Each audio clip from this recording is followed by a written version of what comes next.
Alex, I spent half my life believing that if you wanted to bend a piece of steel, you needed a machine the size of a small sedan and a bank account to match. I remember trying to fold a 16 gauge panel for a tractor guard back in the day using just a curbstone and a sledgehammer.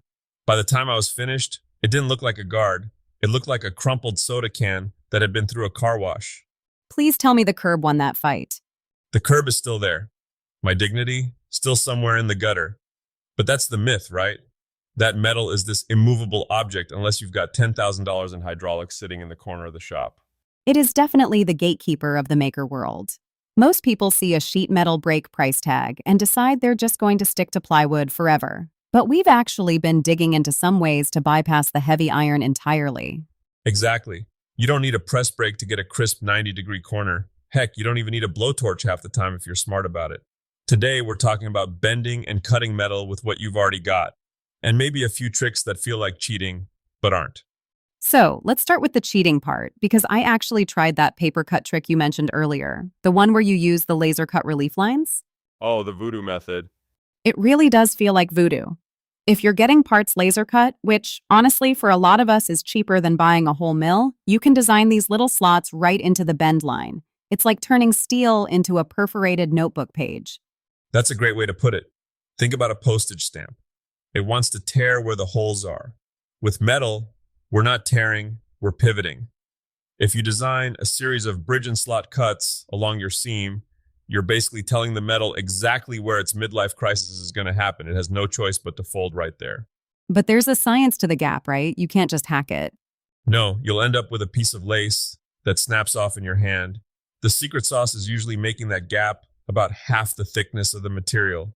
If you're working with 1/8-inch steel, you want a slot that's about a 1/16. You leave little tabs of solid metal between the slots. These tabs are the muscle, they hold the piece together, while the slots are the joints. And the best part is you can bend that stuff by hand on the edge of a bench. No hammer marks, no swearing at a hydraulic pump that won't prime. But let's say you aren't ordering fancy laser parts. Let's say you're like me on a Tuesday night, standing over a piece of aluminum you just found in the scrap bin, and you need a bracket now. That's where the 2x4 brake comes in, right? I've seen you do this, and it looks suspiciously like you're just making a sandwich. It's exactly a sandwich. A very rigid, very unforgiving sandwich. Most people fail at bending because they try to bend the whole piece at once with no support. If you want a straight line, you have to clamp the metal between two perfectly straight, sharp-edged pieces of wood, or even better, angle iron. I think the mistake I see beginners make, besides trusting my advice, is not clamping it tight enough. Oh, you've got to crank those clamps until the wood starts groaning. You want that metal paralyzed? If it can wiggle, your bend is going to look like a mountain range instead of a straight line.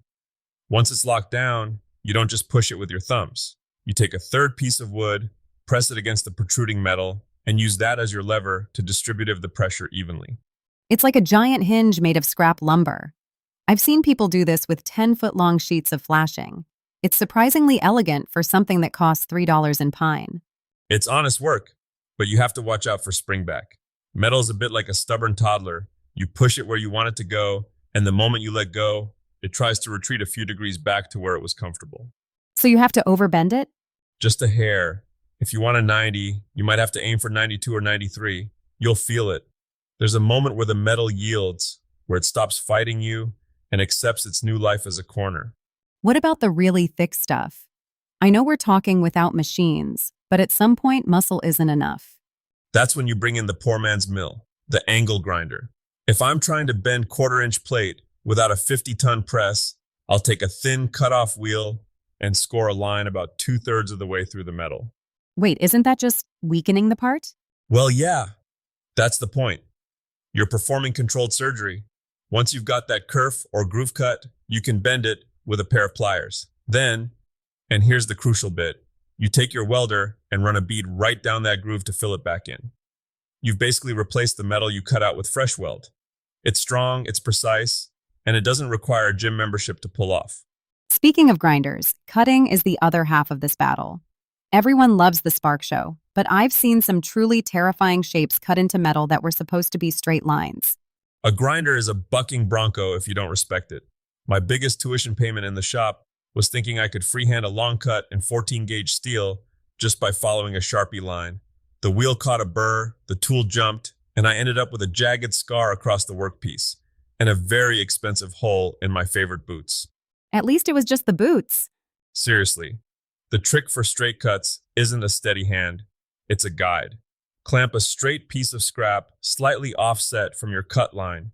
Use it as a fence for the guard of your grinder to ride against. It's the same logic as a track saw for wood, just messier and louder. And what about those of us who don't want the noise? Are we stuck with hacksaws until our arms fall off?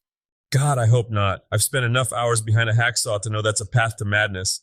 But look, for thin stuff, aluminum especially, you can use a standard circular saw with a non-ferrous metal blade. It sounds like a jet engine eating a bag of quarters, but it cuts like butter.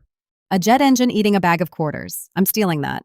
Just wear a face shield, not safety glasses, a full face shield. Those little metal chips come off that blade like glowing red hornets.